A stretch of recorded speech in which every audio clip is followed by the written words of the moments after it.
Bonsoir André Manoukian. Bonsoir. Est-ce que ça a un sens de faire un festival de jazz autour de la musique de Duke Ellington en 2013? Bah oui, parce que c'était le roi du métissage déjà. Et moi, c'est vrai que je joue avec dans mon répertoire traditionnel avec une musique qui vient d'Orient, avec les modes orientaux. Et lui, ça a été un des premiers musiciens à réintroduire l'Afrique et à avoir des albums qui s'appelaient Jungle carrément. Je dis c'est l'inventeur de la jungle, mais on est dans les années 30 quoi. Donc d'aller chercher dans ses racines et j'allais dire de réhabiliter cette musique-là, c'est le travail qu'il a fait. En plus c'est un travail d'ouverture parce que ça a été un des premiers à prendre des musiciens blancs dans son orchestre. Donc c'est vrai quand on m'a demandé si je voulais bien jouer des chansons de Duke Ellington, j'ai dit bah avec plaisir et surtout avec un doudouk arménien, c'est carrément drôle quoi. Enfin drôle, non, c'est joli. C'est joli. Alors vous avez adapté votre répertoire, on connaît le répertoire de votre dernier disque, Mélanchologie, et là vous allez jouer quoi ce soir sur scène? Bah, ce soir je vais jouer de Duke, alors on va jouer notre répertoire et à l'intérieur duquel on a inséré le premier titre qu'on va faire de Duke, c'est African Flower. Au doudouk, c'est juste assez avec ses arpèges un petit peu planants et un petit peu d'écho. Voilà, ça va être un morceau un petit peu un peu extatique, je veux dire. Et puis derrière, moi, j'adore tellement Sophisticated Lady. Donc là, Hervé, mon doudouk, a pris son soprane.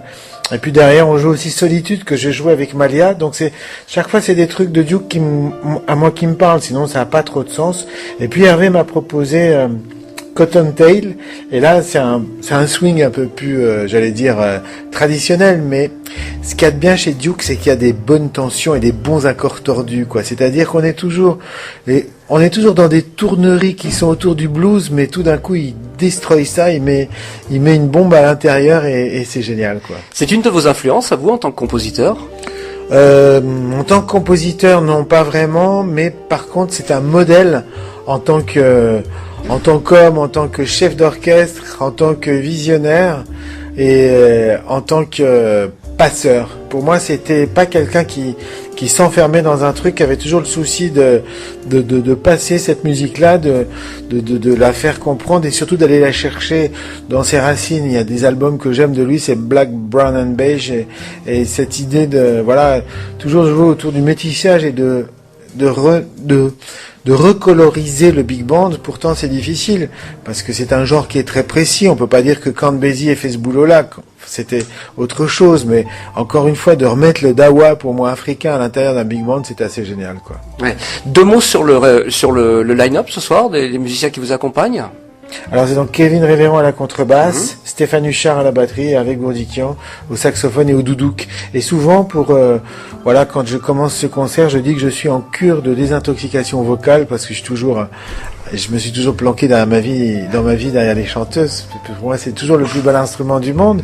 Mais là, ce qu'il y a de bien avec le doudouk, c'est que ça ressemble un peu à une chanteuse. C'est-à-dire que c'est un instrument qui a le son d'une voix féminine qui est en extase. C'est ce que je dis souvent. C'est un instrument typiquement arménien ou vraiment il sort d'Arménie? Il sort vraiment d'Arménie. C'est vraiment l'instrument arménien par excellence, en bois d'olivier, avec une double hanche en bambou. Alors après, il y a des instruments turcs qui ressemblent un peu, mais qui s'appellent le ney. Et puis c'est une autre technique. Il y a des flûtes iraniennes aussi. Mais le doudouk est vraiment typiquement arménien, oui. Deux mots sur vos projets à venir, parce que le précédent disque date de 2011, hein, c'est ça déjà? J'imagine que vous avez déjà des choses sous le coude. Oui, et je suis en train alors, j'ai exploré la mélanchologie.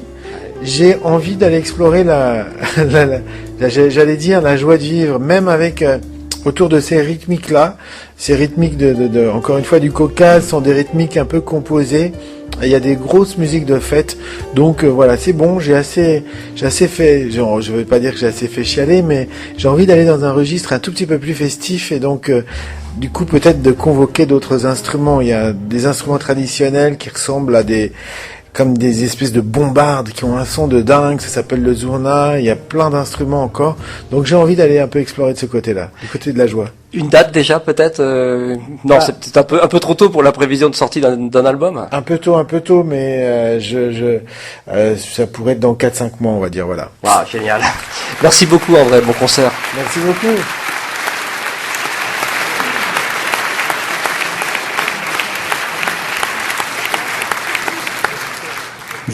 Donc c'est le festival Duke Ellington. Donc on m'a dit ça serait bien si vous incorporiez des morceaux de Duke à votre répertoire. Et puis j'ai dit évidemment avec un immense plaisir.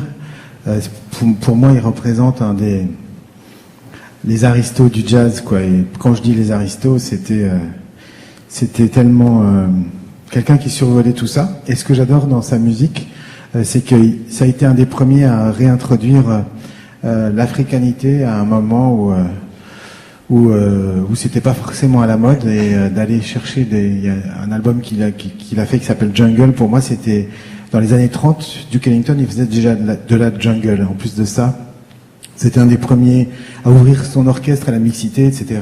Mais puis ça a été le premier à chercher ses racines africaines. Comme moi, je me tourne un tout petit peu sur mes racines d'Orient. Et à un moment donné, quand on va chercher dans ses racines, c'est là qu'on fait des vraies choses. Et Duke, il a toujours fait des vraies choses avec à la fois la sophistication de son étude de la musique occidentale qu'il maîtrisait parfaitement, puisque c'était le jazz, en même temps en allant chercher des trucs de sauvage.